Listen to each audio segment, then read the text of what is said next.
Just a few weeks after the start of Pope Leo XIV's pontificate, he celebrated an ordination mass in St. Peter's Basilica and urged the new priests to welcome God's grace so they might remain close to the people they serve as credible witnesses.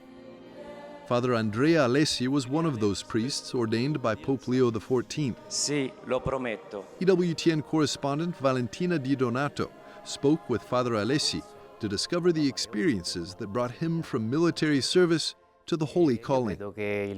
I believe that the priest is a man that is in love with Christ. He discovers a calling for this, love and the desire and gift to give himself completely to the Lord. And that's why it's a progressive journey of awareness. A desire to pronounce the word arises, to pronounce the word of God, to become aware of it, to study it. It's a desire also to arrive through a journey of discernment.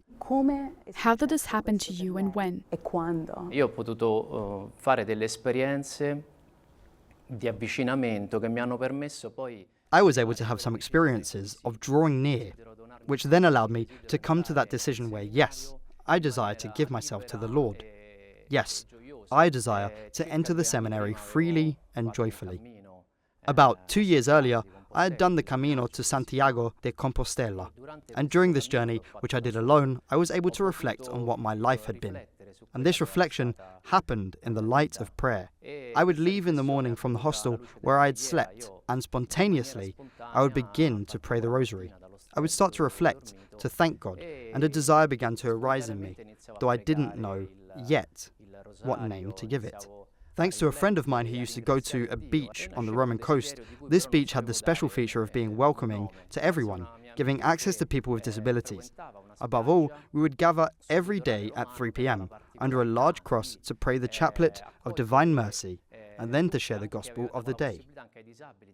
It was July 10th, 2016 at 7 in the evening. I remember I was on the beach waiting for the celebration of Mass. Right at the beginning of the celebration, during the entrance hymn, I was asking the Lord, if you are calling me to the priesthood, if you want me as a priest, make it clear to me. And right at that entrance hymn, the song was Come and Follow Me. And during that song, I felt those words were being spoken to me. I remember I began to cry. I began to feel a deep emotion. I wouldn't know how to describe it in words, what I felt, what I experienced. I can only say that I truly felt the Lord calling me to follow him. At the same time, in that moment, there was also a struggle within me to listen to those words. It was almost as if to say, Lord, do you know my story?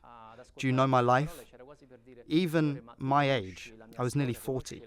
Yet that, come and follow me, was so solid, so beautiful, so compelling, that I couldn't say no.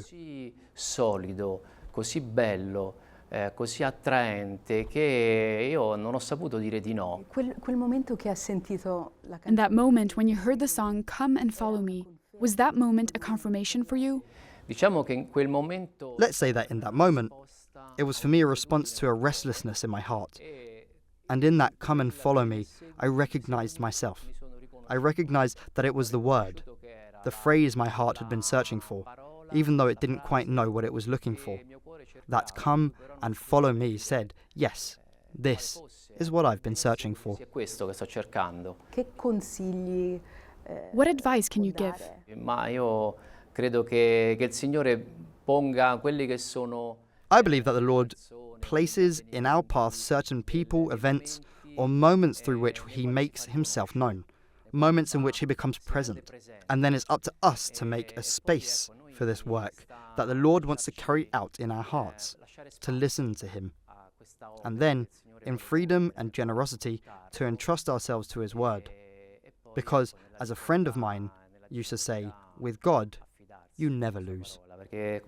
Come diceva una mia amica, con Dio non si perde mai. Thank you very much. Thank you.